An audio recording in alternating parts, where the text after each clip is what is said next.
फैसले से सूरत हाल वाज़ेह हो जाएगी। सलमान साहब, आपको लगता है कि किसी ट्रैप में फंस गई है पीटीआई, या एग्रीमेंट हुआ हो सकता है, एक सर्कुलेट भी हो रहा है, अब पता नहीं वो दुरुस्त है या नहीं दुरुस्त है, तो उसके बाद आप क्या समझते हैं, ट्रैप ही है या कुछ मिस कैलकुलेशन हो गई है?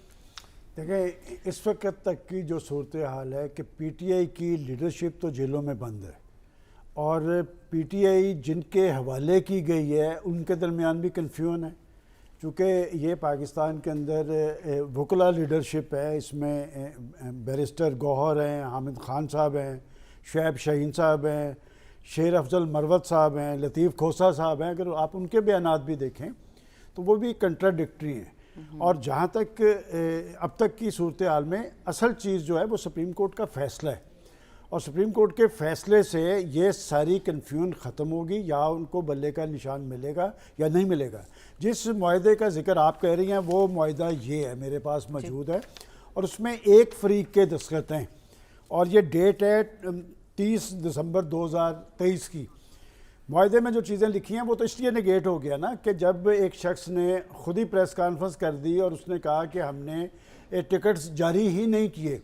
लेकिन आज एक इम्पॉर्टेंट जो स्टेटमेंट आया वो तो पीटीआई के बानी चेयरमैन का है कि जो जर्नलिस्ट उन्हें जेल के अंदर मिले हैं और उन्होंने वहाँ पर ये बात हुई कि जी आपके इम्पोर्टेंट लोगों को टिकट्स जारी नहीं हुए।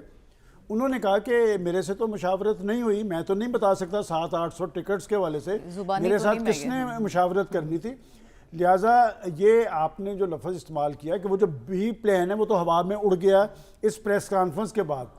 देखिए, पीटीआई एक बड़ी पार्टी है और हमारा सबका ये इस बात पे कंसेंसस था कि अगर पाकिस्तान के अंदर आप इंतखाबात के वाले से, आज़ादाना इंतखाबात के वाले से पेशरफ्त करना चाहते हैं, इंतखाबात की क्रेडिबिलिटी बनाना चाहते हैं, तो उसमें उनका इंतखाबी निशान उन्हें मिलना चाहिए था। लेकिन इसी के हवाले से आपको याद है कि कुछ देर पहले इलेक्शन कमीशन की तरफ से एक वजाहत भी आई जब ये नजराती वाला टिकट जारी हो रहे थे। आप देखें कि कराची से लेकर खैबर तक उनके लोग ये टिकट जमा करवा रहे हैं, अक्सर ने ये टिकट जमा भी करवाए हैं, और उन्होंने वजाहत ये की, ये बात दुरुस्त है इलेक्शन कमीशन की, कि एक शख्स एक वक्त में एक ही पार्टी का मेंबर हो सकता है। और उन्होंने कहा कि अगर कोई दूसरी पार्टी का टिकट लेके जा रहा है और उसने अपने कागजात नामजदगी में दूसरी पार्टी का जिक्र किया है तो फिर उसके ये टिकट्स कबूल नहीं किए जाएंगे। मैं समझता हूँ कि ये इंतखाबात के हवाले से ही एक कन्फ्यूजन तारी हो रही है। मैं पहले भी ये कहता रहा हूँ कि पाकिस्तान में इंतखाबात के हवाले से कन्फ्यूजन का खात्मा पाकिस्तान के चीफ जस्टिस ने किया, पाकिस्तान की अदालत उस्मा ने किया, अपने फैसले के ज़रिए किया, और पाकिस्तान के रियासती इदारों ने उस पर यकसुई का इजहार किया। पोलिटिकल फोर्सेस उनके पीछे खड़ी हुई और 8 फरवरी की तरफ पेशरफ्त शुरू हुई। अब बात यह कि पीटीआई जिस क्राइसिस से दो चार है, इसका मतलब कि उनके यहाँ भी यकसुई नहीं है और हर शख्स अपनी अपनी एक डफली बजाता नज़र आ रहा है। और सबसे अहम बात, जब दोपहर को ये साहब जिनका नाम है डार साहब, अख्तर इकबाल डार साहब ने एक चैनल से गुफ्तगू करते हुए उन्होंने तो बैरिस्टर गौहर के बारे में कहा जी, बड़े सबसे ज़्यादा करप्ट आदमी तो वो है। और देखें, बात यह कि अगर पार्टी, हमारे यहाँ पार्टियाँ मजबूत हों सानिया, तो फिर अगर लीडरशिप चली जाती है फिर एक सेकंड लीडरशिप होती है, फिर थर्ड।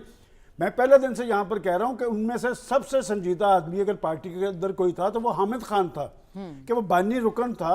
लेकिन पार्टी का आलम देखें, एक ऐसे शख्स को जो चेयरमैन बनाया गया। देखिए, मैं बतौर जर्नलिस्ट अपनी राय देता हूँ कि जी जिस शख्स को पार्टी नहीं जानती थी, उससे पहले हमने उसका नाम नहीं सुना था, और ख़ुद पूछा आज जब चीफ जस्टिस साहब कुछ सवालात उठा रहे थे तो उनसे पूछा कि जी कब पार्टी में आए हैं, तो उनका तो सियासी सफ़र तहरीक इंसाफ में 1-1.5 साल का है। तो ये सूरत हाल तो तारी होनी थी। मैं अब भी समझता हूँ कि सारी कन्फ्यूजन का खात्मा एक मरतबा फिर गेंद पाकिस्तान की सुप्रीम कोर्ट के कोर्ट में है, और वो जो फैसला करेंगे उससे तहरीक इंसाफ के वाले से भी कन्फ्यूजन खत्म होगी। और बात है कि आप ये भी देखें, वो कल से मुसलसल समाअत कर रहे हैं, यहाँ से उनकी संजीदगी का आलम कि सुबह से मुसलसल समाअत हो रही है, कुछ देर में फैसला आया चाहता है।